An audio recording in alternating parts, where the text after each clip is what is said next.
Hello students, जय Shri Ram. Student, मैं निशु यादव स्वागत करती हूँ एक बार फिर से आप सभी का मेरे इस यूट्यूब चैनल पर जिसका नाम है बिलीव योरसेल्फ।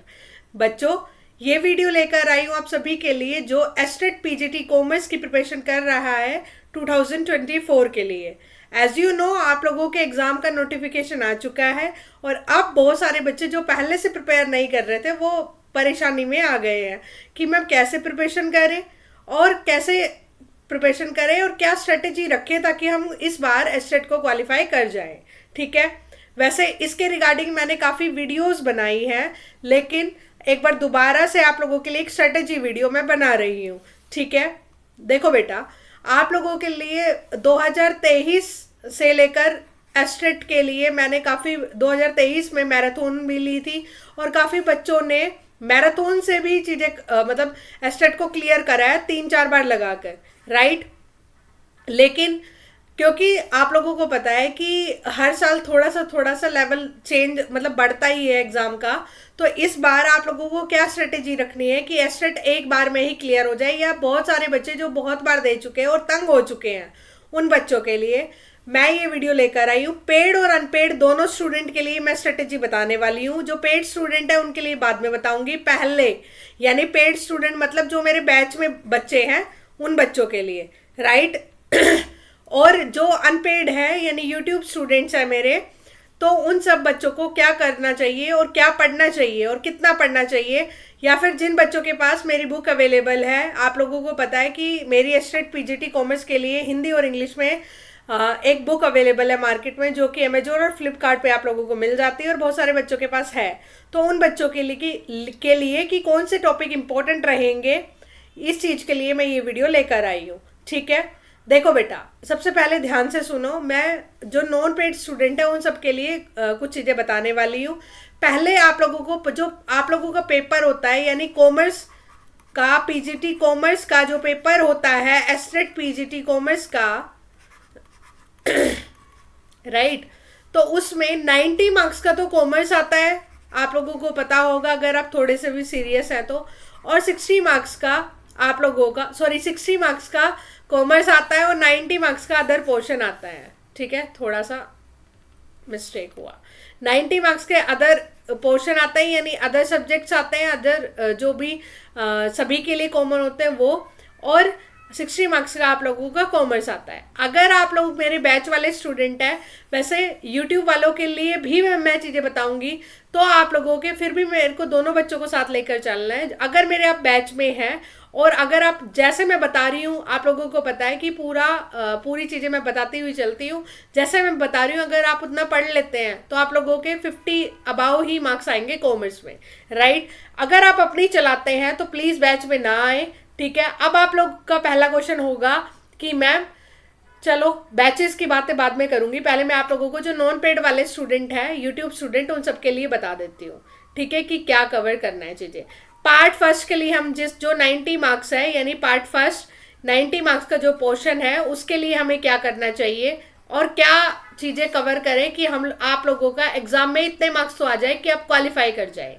ठीक है, क्योंकि आप लोगों का ये क्वालिफाइंग पेपर है, 90 आए तो भी वही बात बराबर है और आपके 120 आए तो भी वही बात है।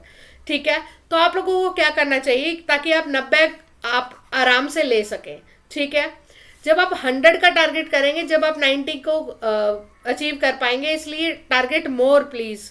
ठीक है, 90 अगर टारगेट करेंगे तो 1-2 नंबर से रह ही जाएंगे, तो इसलिए अगर आप चाहते हैं कि इस बार एस्टेट क्लियर हो जाए तो प्लीज़ ध्यान से सुनना और इस चीज़ को जो चीज़ मैं बता रही हूँ ना तो मेरा टाइम फालतू है बेटा, और ना जो आप लोगों के लिए एफर्ट्स ले रही हूँ, प्लीज़ उसकी कदर करना। अगर आप जो मैं स्ट्रेटेजी बता रही हूँ अगर आपने 1 महीना फॉलो कर लिया आपका एस्टेट हो जाएगा इस बार, राइट। देखो बेटा, पार्ट फर्स्ट के लिए आप लोगों का पहला सब्जेक्ट होता है CDP, child development pedagogy, right, या चाइल्ड डेवलपमेंट साइकोलॉजी बोल दो जिसे आप लोग। ठीक है, जिसे बहुत सारे बच्चे साइकोलॉजी भी बोलते हैं। तो ये 30 मार्क्स का आता है आप लोगों का, राइट। तो इसके लिए क्या करना है, बच्चे इसी के पीछे पड़े होते हैं और पढ़ना भी चाहिए क्योंकि 30 नंबर का आता है।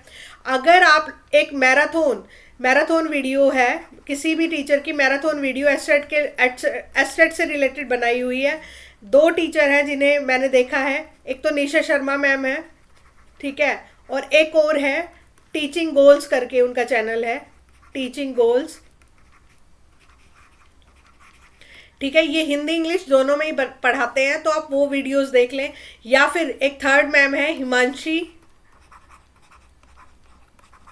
हिमांशी शर्मा, उनकी भी आप वीडियोस देख सकते हैं, राइट। तो इन तीनों टीचर्स में से किसी को भी एक को फॉलो कर ले, ठीक है। और पैडागोजी हिमांशी शर्मा मैम ने करवा रखी है, तो जो पैडागोजी आती है जो आप लोगों की, वो भी आराम से चीज़ें कवर हो जाएगी। मतलब सीडीपी के लिए फेमस है, एज यू नो। आप लोगों को अगर मैं बता रही हूँ तो शायद ज़्यादातर बच्चे जानते भी होंगे इन टीचर को, तो वहाँ से कवर कर लें। या फिर जिस बच्चे ने किसी का पेड कोर्स ले रखा है तो उसी को फॉलो करें। जो नॉन पेड वाले हैं उनके लिए बता रही हूँ। और आप लोगों को बहुत सारे बच्चे ना लास्ट तक पीडीएफ इकट्ठी करते रहते हैं, कभी इस टीचर की कभी उस टीचर की। पीडीएफ इकट्ठी करना छोड़िए बच्चों, चीज़ों को सीधा दिमाग में चलाना सीखिए, राइट। सीधा दिमाग में चीज़ों को मतलब पढ़ कर रिवाइज कर कर दिमाग में रखिए, क्योंकि ना तो पीडीएफ साथ जाएगी एग्जाम में, ना बुक्स साथ जाएंगी, ठीक है। तो जो अगर मैं बता रही हूँ फॉलो कर लोगे, हो जाएगा आपका स्टेट। सेकंड आप लोगों का सब्जेक्ट है, आप लोगों की हरियाणा जीके आती है ठीक है, हरियाणा जीके। अब बच्चे ना हरियाणा जीके के लिए बुक खरीदेंगे अलग से, भाई नहीं करना इतना, ठीक है। आप लोगों की 10 मार्क्स की आती है, ठीक है। 10 मार्क्स के लिए आप लोगों को क्या करना है, किसी भी एक टीचर की मैराथन वीडियो हरियाणा जीके के लिए देख लेनी है, मैराथन वीडियो।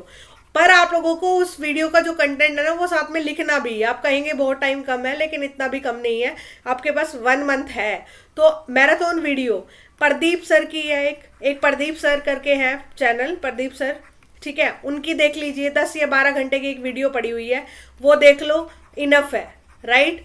या तो उनकी देख लो, या कोई भी अदर टीचर जो भी आपको, जिनकी भाषा आपको समझ में आ रही है, हरियाणा जीके की एक मैराथन देख लेनी है। आप लोगों को वो मैराथन का कंटेंट नोट भी करना है और फिर उस कंटेंट को रिवाइज करना है।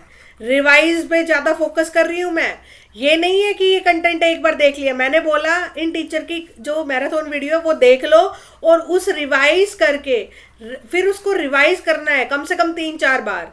ये चीज़ रिवीजन पे ज़्यादा फोकस करना है, ठीक है। कंटेंट पे ये नहीं कभी इस टीचर की देख ली, कभी इस टीचर की, हाँ मैम ने बोला है देख ली बस चलते चलते, नहीं, रिवाइज भी करना है कम से कम 3 से 4 बार, राइट। वरना क्वेश्चन में कंफ्यूज होगे जब पेपर में सामने आएगा।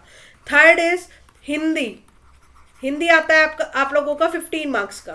पहले आप लोगों का 2023 से पहले जब सिलेबस नहीं दिया था तो हिंदी ग्रामर आती थी, लेकिन फिर पैडागोजी भी पार्ट में डाली गई है, और आप लोगों को पैडागोजी और हिंदी, यानी हिंदी पैडागोजी ही जिसे बोलते हैं, ठीक है। तो आप लोगों को एक स्टडी 91 करके चैनल है, वो पूरी हिंदी उन्होंने करवाई हुई है, उनको फॉलो कर ले, और जो जो टॉपिक आपके सिलेबस में है उनसे कवर कर ले, और उन्हीं की वीडियोस के कंटेंट को रिवाइज करें बार बार।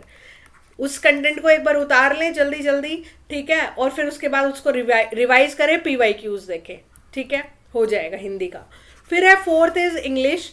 इंग्लिश का क्या बताऊं, एस्टेट के लिए जो आप लोगों की, एक तो परवीन टोक करके सर है, परवीन टोक सर है, ठीक है। इनका यूट्यूब चैनल है, इन्होंने एस्टेट के फर्दर मतलब PYQs करवाए हुए हैं। इनकी कुछ मैराथन वीडियोस पड़ी हुई है फ्री ऑफ कॉस्ट, आप लोगों की टेंसेस की, नरेशन की, जो कि एस्टेट में एस्टेट वालों के फेवरेट टॉपिक होते हैं, narration, tenses, subject verb agreement. इनकी ये जो मैराथन वीडियो है उनको लगा जाओ, इंग्लिश का एक भी क्वेश्चन गलत नहीं होगा, ठीक है।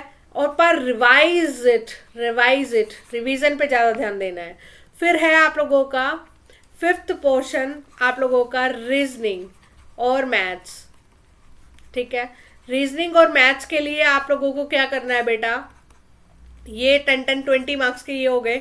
तो मैथ्स के लिए बहुत सारे बच्चों ने मुझे भी रिक्वेस्ट करी है, इसके मैथ्स के PYQs हम लोग अपने चैनल पर भी आएंगे, डलवा दूंगी मैं आप लोगों के लिए, ताकि आप लोगों के 6 से 7 क्वेश्चन सही हो जाए। तो जो मेरे चैनल पर ऑलरेडी भी कुछ PYQs अवेलेबल होंगे, आप कर सकते हैं, लेकिन आगे करवा दिए जाएंगे। 1-2 मैराथन वीडियोस मैथ्स के लिए स्पेशली बच्चों की रिक्वेस्ट है तो डाल दी जाएगी। तो ऑलमोस्ट मैंने सारी चीज़ें बता दी है, जितने भी सब्जेक्ट आते हैं, यानी ये आप लोगों के 20 मार्क्स इधर, ठीक है, 15 30, यानी 15 की हिंदी, 15 की इंग्लिश, ठीक है, 30 और 20 50, और फिर उसके बाद ये 60 और ये 30 नंबर की। तो यानी मैंने पार्ट फर्स्ट के लिए भी आप लोगों को बता दिया है कि कैसे आप फ्री ऑफ कॉस्ट कर सकते हैं। और ऐसा नहीं है, मैं बहुत सारे बच्चों को पिछली बार भी मैंने गाइड किया था और मेरे बच्चों ने क्वालिफाई करा है खुद भी, ठीक है।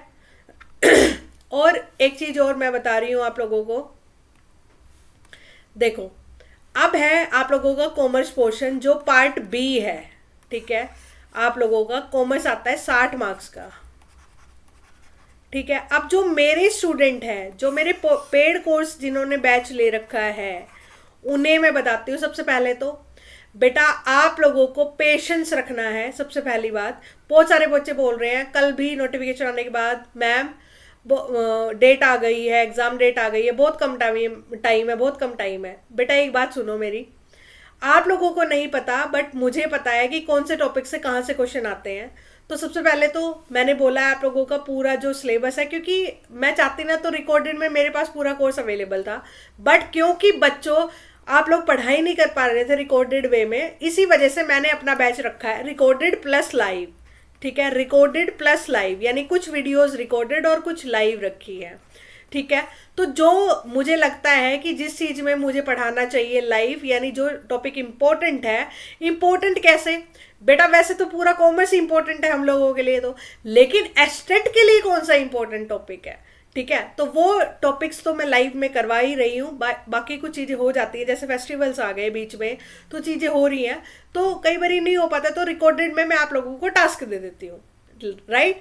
तो आप लोगों का 20-22 नवंबर तक पूरा सिलेबस कवर हो जाएगा, और साथ में PYQs आप लोगों के MCQs प्रैक्टिस के लिए मैं आप लोगों को डेली डेली दे ही रही हूँ, तो वो भी चीज़ें कवर हो जाएंगी, आप लोगों की प्रैक्टिस भी भरपूर हो जाएगी। तो बैच वाले स्टूडेंट को कॉमर्स के लिए कहीं और से कुछ भी नहीं पढ़ना है। अब बहुत सारे बच्चे ना सारा दिन PDF मांगते रहते हैं। मैं बोलती हूँ क्लासेस में जो आप लोगों को इंपॉर्टेंट दिया गया है, रिकॉर्डेड जो वीडियोज़ है, कुछ जो पोर्शंस आप लोगों के रिकॉर्डेड फॉर्म में अवेलेबल है, आप वो कवर करें। कॉमर्स के लिए आप लोगों को कुछ भी नहीं पढ़ना है और टेंशन भी नहीं लेनी है। मैं आप लोगों के लास्ट में मैराथन्स भी लूँगी यूट्यूब पर, बिल्कुल, ताकि यूट्यूब वाले बच्चों को भी बेनिफिट हो सके और कोर्स वालों को भी।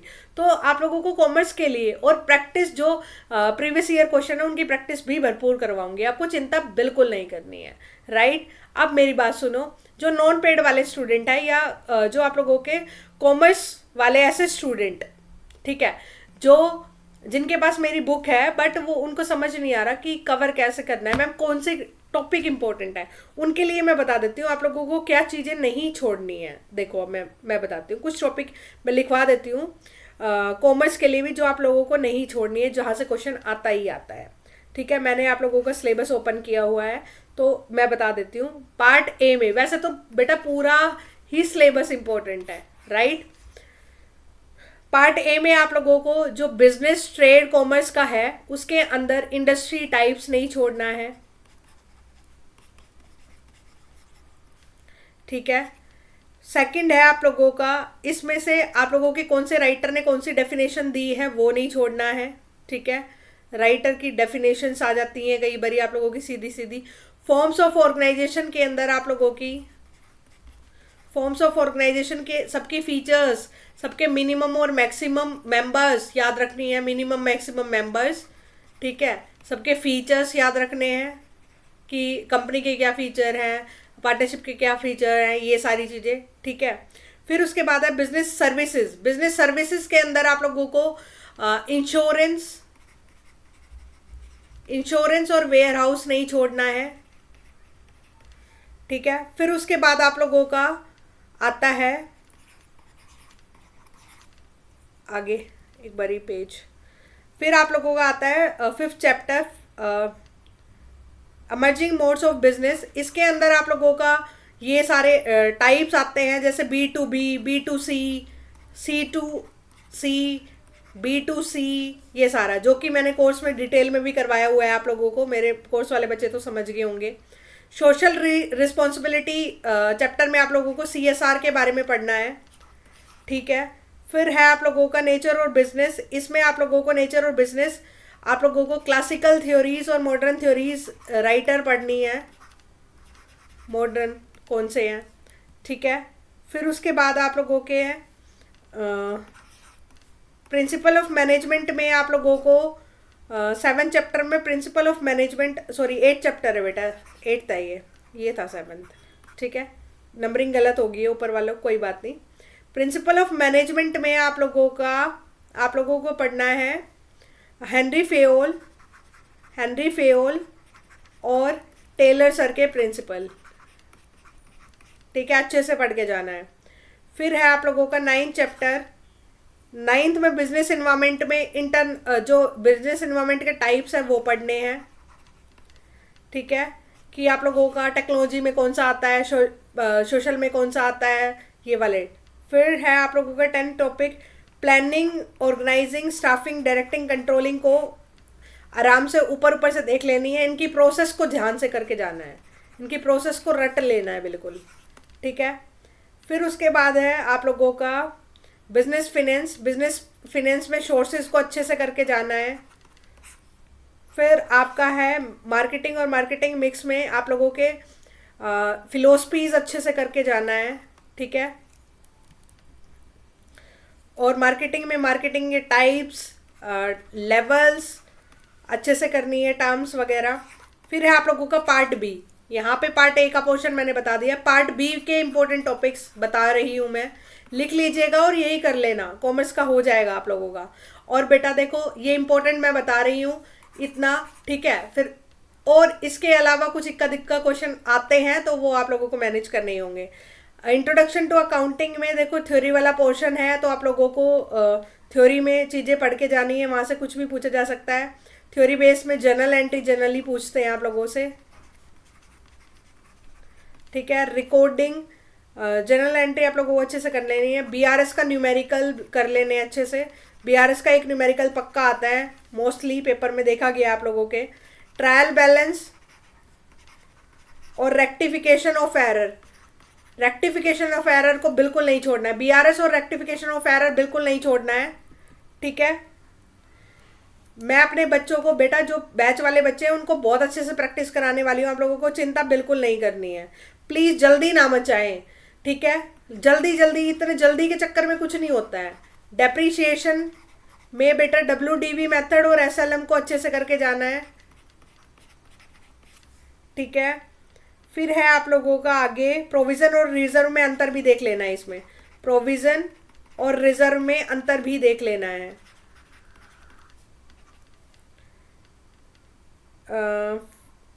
फिनेंशियल स्टेटमेंट विद एडजस्टमेंट में एडजस्टमेंट देखनी है, लाइक एडजस्टमेंट देखनी है।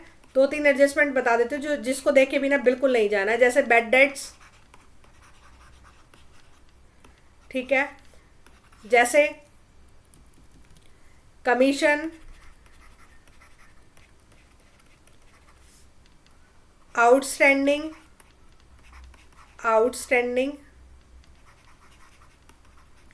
प्रीपेड वाली।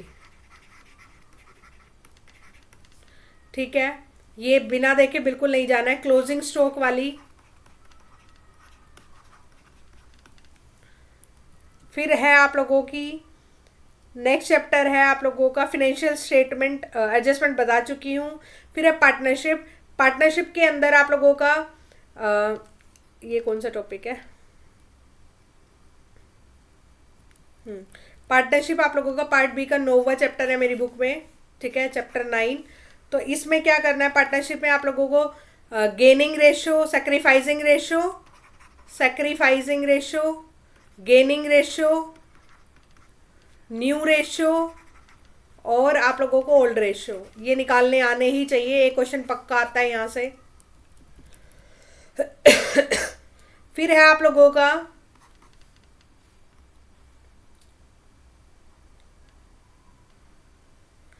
हाँ, इसमें और क्या आ जाता है बेटा, गुडविल निकालना आ जाता है बस। और एक आप लोगों का यहाँ से जनरल एंट्री का क्वेश्चन पूछ लिया जाता है कई बार। जनरल एंट्री का एक ही क्वेश्चन पूछा जाता है वो हर बार। ठीक है, फिर उसके बाद है आप लोगों का पार्टनरशिप। बस पार्टनरशिप में इतना ही पढ़ना है। अब है पार्ट सी। और ये जो POSDC में मैं बता के आई हूँ ना आप लोगों की, POSDC जो मैंने बच्चों को बोला था अच्छे से पढ़नी है, इस D में ही ना क्या आ गई, डायरेक्टिंग आ गया।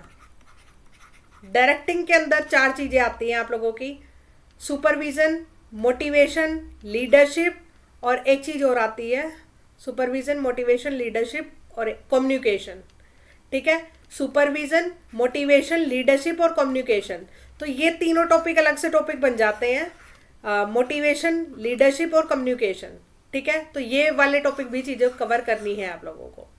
ठीक है, मोटिवेशन की थ्योरीज, यानी मोटिवेशन थ्योरीज,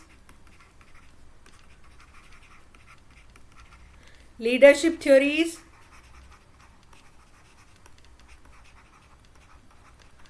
और कम्युनिकेशन के बैरियर्स।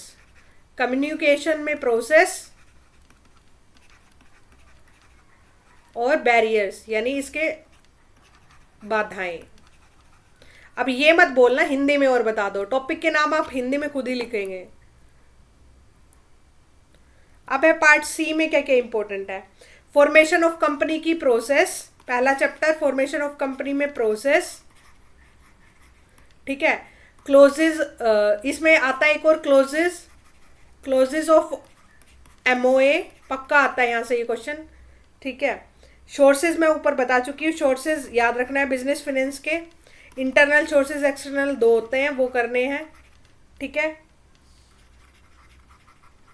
फिर है आप लोगों का अकाउंटिंग फॉर शेयर कैपिटल में आप लोगों को फोर फीचर वाला आप लोगों को न्यूमेरिकल भी आना चाहिए और एंट्री भी आनी चाहिए। ठीक है, फिर आप लोगों का फोर्थ है इशू ऑफ डिबेंचर में डिबेंचर के टाइप्स ऑफ डिबेंचर और डीआरआर में कितना अमाउंट जाता है वो। ठीक है, फिर उसके बाद है आप लोगों का पांचवा टॉपिक यानी पांचवा chapter financial statement of company में लाइबिलिटी साइड क्या क्या आता है, कंपनी की बैलेंस शीट में लाइबिलिटी साइड क्या क्या आता है, एसेट साइड क्या क्या आता है, बस ये याद रख के जाना है। ठीक है, वहीं से क्वेश्चन बन जाता है आप लोगों का। अकाउंटिंग रेशो में आप लोगों को अकाउंटिंग रेशो अच्छे से करना है।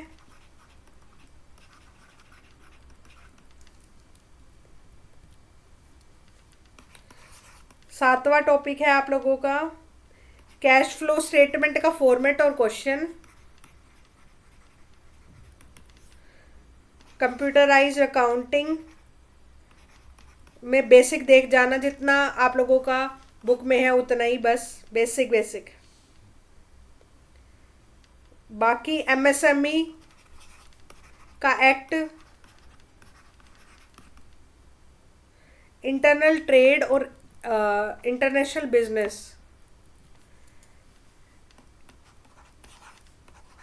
इंटरनल ट्रेड और इंटरनेशनल बिजनेस। इंटरनल ट्रेड में क्या आते हैं आप लोगों के टाइप्स आते हैं, फिक्स्ड और दूसरा वाला। ठीक है, और इंटरनेशनल बिजनेस में आप लोगों का WTO के बारे में पूछा जाता है, IMF के बारे में पूछा जाता है और वर्ल्ड बैंक के बारे में पूछा जाता है। इसमें से एक दो टर्म और पूछ ली जाती है, एक्सपोर्ट, इंपोर्ट और एंट्री पोर्ट, ये पता होना चाहिए। और फिर एक कंज्यूमर प्रोटेक्शन से ज़रूर क्वेश्चन बनता है, कंज्यूमर प्रोटेक्शन एक्ट मैंने यूट्यूब पे भी करवाया हुआ है, वहाँ से कवर कर लें। बाकी आप लोगों को PYQs ही करने हैं। अब मेरी बात सुनो, जो मेरे पेड कोर्स वाले स्टूडेंट हैं उनको, एक मिनट, बहुत सारे बच्चों को ना बहुत सारी टेंशन है कि मैम सिलेबस बचा हुआ है। बेटा अभी तक जब तक आपका एग्ज़ाम डेट नहीं था, नोटिफिकेशन नहीं था, एग्ज़ाम डेट तो थी पहले से ही थी, लेकिन ना नोटिफिकेशन नहीं है, अभी तक नहीं था। और मुझे लग रहा था कि जिन बच्चों का बिल्कुल बेस हिला हुआ है ना, तो मैं आराम से समझा के सारी चीज़ें करवा रही थी। अब आप लोगों को जल्दी है ना, तो मैं आप लोगों को एग्ज़ाम ओरिएंटेड कंटेंट परोस दूंगी सीधा, कि एग्ज़ाम में क्या आएगा वो लिखे, वो पढ़िए, वो लिखिए सीधा, राइट। तो आप लोगों को बिल्कुल चिंता नहीं करनी है। अब जो क्लासेस होगी ना, उसमें मैं जल्दी सिलेबस कवर करवाने पे ध्यान दूंगी, जो सिलेबस में यानी जो आपका एस्टेट में पूछा जाएगा। इसके अलावा जो फर्दर जो मैं आपकी नॉलेज के लिए करवा रही थी ना, उसको नहीं करेंगे हम लोग। समझ रहे हो मेरी बात? तो इसलिए चिंता बिल्कुल ना करें। मैंने जब आपको बोला है कि 20 या 22 नवंबर तक आपका सिलेबस कंप्लीट हो जाएगा, तो डेट मीन्स हो जाएगा। ठीक है, विश्वास भी रखिए बच्चा, थोड़ा चिंता बिल्कुल नहीं करनी है। आपको बस एक काम करना है, जितना मैं काम दे रही हूँ ना आप लोगों को, वो चीज़ें कवर करनी है, उन चीज़ों को रिवाइज करना है। उसके अलावा जो पार्ट फर्स्ट है उसको पढ़ना है। आप लोग मुझे बताते रहेंगे और जो आपका काम है आप वो करना भूल जाएंगे। आप जब जब मैं आपको काम नहीं दे रही हूँ या फिर जब मेरी क्लास नहीं है, उस दिन आप पार्ट फर्स्ट के PYQs लगाइए, जितना मैंने पोर्शन कवर करवा दिया उसके PYQs लगाइए, उसके टॉपिक चीज़ें करिए। हमें सबसे पहले किसी भी एग्जाम को क्लियर करने के लिए किसी एक टीचर पर ट्रस्ट होना चाहिए। बहुत सारे बच्चे कोर्स में तो आ जाते हैं, उल्टा मुझे ही बताते रहते हैं मुझे क्या कराना चाहिए क्या नहीं कराना चाहिए। अगर आपको पता था तो मेरे कोर्स में क्यों आए, और अगर मेरे कोर्स में आ चुके हैं तो माय डियर आप मेरे अकॉर्डिंग पढ़ेंगे, और जिस दिन आप एग्जाम क्लियर कर जाएंगे उस दिन मैं पूछूंगी कब क्यों क्या और कैसे किया आपकी सक्सेस स्टोरी में। उससे पहले मैं आप लोगों के सजेशंस हमेशा वेलकम करती हूँ, बट इट मीन्स ये नहीं है कि मैं आप लोगों के अकॉर्डिंग चलूंगी। मैं कोर्स अपने शर्तों पर, अरे आप तो एस्टेट वाले बच्चे हो, HPSC PGT और HPSC असिस्टेंट प्रोफेसर वाले बच्चों तक मैं अपने अकॉर्डिंग चलाती हूँ, क्योंकि आप लोगों को बच्चों नहीं पता होता है कि एग्जाम में क्या चीज़ें कैसे पूछी जाएंगी। ठीक है, तो प्लीज़ आप लोग ट्रस्ट बना के रखें, सारी चीज़ें हो जाएंगी। ऑलरेडी रिकॉर्डेड फॉर्म में चीज़ें कवर है, बट आपको पता है क्यों लगता है कि नहीं कवर है, एक दो टॉपिक रहते हैं, क्योंकि वो एग्जाम ओरिएंटेड नहीं है, इतने इंपॉर्टेंट नहीं है, तो मैंने नहीं कवर करवाए। पिछली बार 2023 में जितने भी बच्चे हुए थे उन्हीं वीडियोस को देखकर उनका क्लियर हो गया था। और बहुत सारे बच्चे जो मेरे एस्टेट में जुड़े थे आज HPSC PGT दे रहे हैं, बट उन बच्चों को विश्वास था, उन्होंने 15-20 दिन में वही कंटेंट को कवर किया और हो गया। बट आपको तो पूरी बुक पढ़नी है, आपको तो मेरी बुक के अलावा NCERT पढ़नी है, उसके अलावा इग्नू भी पढ़ना है आप लोगों को, क्योंकि आप लोगों को तो PhD करनी है ना, एस्टेट थोड़ी क्लियर करना है। फिर उसके बाद आपका एस्टेट क्लियर नहीं होगा। ठीक है, आप मेरी बुक पढ़ना, NCERT पढ़ना, इग्नू की भी पढ़ना, बट आपका एस्टेट क्लियर नहीं होगा। ठीक है, इतना मैं बता रही हूँ। तो प्लीज़ जब अगर आपने मेरा कोर्स ले ही लिया है तो प्लीज़ ट्रस्ट को भी बना के रखें। 15-20 दिन की बात और है, ज़्यादा से ज़्यादा 30 डेज। उसके बाद आपको पता चल जाएगा कि हाँ भाई आपने कुछ गलतियां करी है तभी तो नहीं हुआ है एस्टेट आपका क्लियर, क्योंकि आप बहुत ज़्यादा पढ़ते हैं। बहुत ज़्यादा नहीं पढ़ना होता, ज़्यादा बार पढ़ना होता है, जो टॉपिक्स इंपॉर्टेंट है उन चीज़ों को कवर करना होता है। मैं फिर से बता रही हूँ, आपका सिलेबस 20 to 22 तक 20 से लेकर 22 तारीख तक नवंबर में कंप्लीट करवा दिया जाएगा। उसके बाद आप लोगों को 8-10 दिन नवंबर के मिलेंगे, 8 दिन। ठीक है, और आपको 8 दिन मिलेंगे, 7 दिन मिलेंगे दिसंबर के। उसमें आप कितनी बार भी रिवाइज कर सकते हैं। ठीक है, और PYQs MCQs आप लोगों को टॉपिक वाइज हिंदी इंग्लिश में प्रैक्टिस के लिए ऐप में डाले जा रहे हैं, और भी जल्दी जल्दी मैं डलवा दूंगी। तो प्लीज जो करवा दिया उसके रिवीजन पर फोकस करें। मेरे काम पे आप ध्यान ना दें, आप अपने काम पे ध्यान दें कि जो मैम ने करा दिया उसका रिवीजन मैंने कितनी बार कर लिया। अगर मैं आप लोगों का एक टेस्ट लेके देखूँ जो मैंने करा दिया उसमें से आपका नहीं हुआ तो यार फिर क्या करेंगे, क्योंकि आपका ध्यान सिर्फ मेरे काम पे है। तो मुझे पता है बहुत सारे बच्चे बहुत अच्छे हैं और जो कोर्सेज में भी हैं उनको पता है हो जाएगा तो वो अपने काम पे ध्यान देते हैं, लेकिन बहुत सारे बच्चे ऐसे भी हैं जो जिनको सिर्फ यूँ रहता है बस सिलेबस, समझ रहे हो। तो सिलेबस हो जाएगा माय डियर, पेपर क्लियर हो जाएगा आपका। ठीक है, बस जो मैं बता रही हूँ वो पढ़ो। ठीक है बाकी YouTube वाले स्टूडेंट और जो भी स्टूडेंट ऐसे हैं जिनके पास मेरी बुक है उनके लिए भी मैंने इंपॉर्टेंट टॉपिक और पार्ट 1 और पार्ट 2 दोनों को कैसे कवर करना है इस वीडियो में कवर कर दिया है। बेटा मेरे HPSC वाले बच्चों का भी पेपर है 10 नवंबर का, उनकी भी नोटबुक मुझे चेक करनी होती है, एनालिसिस करना होता है, तो मेरे पास रोज आप लोगों को मोटिवेट करने के लिए टाइम नहीं होता है। तो प्लीज़ आप जब तक इनर मोटिवेशन नहीं होगा तब तक आपका कोई भी एग्जाम क्लियर नहीं हो सकता। प्लीज़ ये 30 डेज खुद का मोटिवेशन बटोरे और लाएं, फिर भी मैं आप लोगों के लिए भी वीडियो बनाती रहूंगी। ठीक है, तो प्लीज़ इन टॉपिक्स को पढ़े, हो जाएगा। लास्ट में मैराथन वीडियो यूट्यूब वाले बच्चों के लिए भी जरूर लेकर आऊंगी और कुछ वीडियोस PYQs के लिए भी डालूंगी। तो मैं अपनी तरफ से जितनी हेल्प हो सकती है उतनी करूंगी। बाकी जो मेरे पेड वाले बच्चे हैं उन लोगों को कुछ बेनिफिट तो होगा ही इसी वजह से। तो आप लोगों को जितनी मैं हेल्प कर सकती हूँ उतना मैं करूँगी ज़रूर, डेफिनेटली, और इससे पहले भी मैंने हमेशा की है आप लोगों की हेल्प। ठीक है, तो ज़्यादा मत पढ़िए, ज़्यादा बार पढ़िए और ज़्यादा कंटेंट ज़्यादा PDF के चक्कर में मत पढ़िए।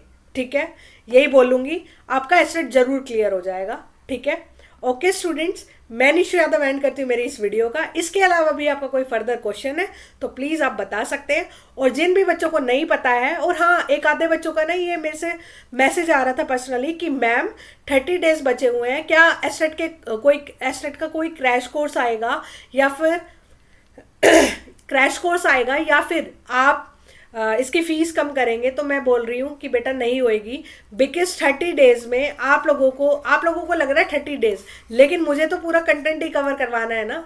और दूसरी बात यह है बेटा, आपको पूरा कंटेंट दिया जा रहा है। अगर क्रैश कोर्स आया भी तो 1 हफ्ते पहले आएगा, और 1 वीक के लिए ही आएगा, 1 वीक के लिए ही आएगा, और 1 वीक में आप कितना कवर कर लेंगे, ठीक है। तो इसलिए क्रैश कोर्स के चक्कर में ना पड़े, बहुत ज़्यादा फीस है नहीं, 4000 का कोर्स है पूरा, और 2500 में अवेलेबल है, आप लोग ले सकते हैं आराम से, राइट। और उसमें आपका इतना मैं बोल रही हूँ, आप लोगों का एस्टेट जरूर क्लियर हो जाएगा। चलो ठीक है, आप लोगों के इतने मैसेजेस थे, तो इस कोर्स को मैं 2000 में अवेलेबल करवा देती हूँ, 500 आप लोगों के लिए डिस्काउंट अवेलेबल और करवा देती हूँ। तो 2000 से कम ये कोर्स नहीं होगा। Is it clear? दोबारा से मैं बता रही हूँ, जिन बच्चों को लेना है कोर्स आराम से ले सकते हैं, हिंदी इंग्लिश में दोनों में अवेलेबल है चीज़ें, वीडियोस जैसा मैं अभी पढ़ा रही हूँ वैसा ही पढ़ाती हूँ। दूसरी बात यह है, PYQs MCQ सारी चीज़ें करवाई जाएगी। कॉमर्स के पोर्शन में कोई प्रॉब्लम नहीं होगी। पार्ट फर्स्ट के लिए भी मैंने आप लोगों को जैसे स्ट्रेटेजी बताई है, पार्ट फर्स्ट के लिए मैं सिर्फ स्ट्रेटेजी बताती हूँ, ठीक है।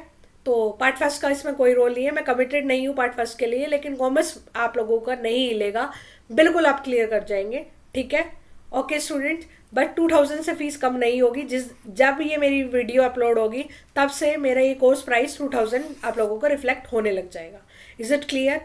ठीक है बच्चों, मैं निशु यादव एंड करती हूँ इस वीडियो का। मिलती हूँ किसी नई वीडियो में, तब तक पढ़ते रहिए, मुस्कुराते रहिए, और आप लोग रिविज़न बार बार करते रहिए।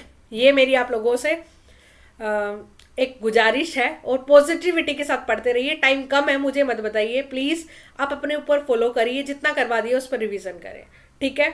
ओके स्टूडेंट्स, ठीक है बेटा, पॉजिटिविटी स्प्रेड करिए और पॉजिटिव माइंडसेट के साथ पढ़िए। एस्टेट उतनी भी बड़ी चीज़ नहीं है कि क्लियर ना हो पाए इतने से टाइम में। 30 डेज है, 30 days are more than enough for estate. Okay, ठीक है बच्चों, ठीक है स्टूडेंट, मैं निशु यादव एंड करती हूँ इस वीडियो का। मिलती हूँ किसी नई वीडियो में, तब तक के लिए जय श्री राम।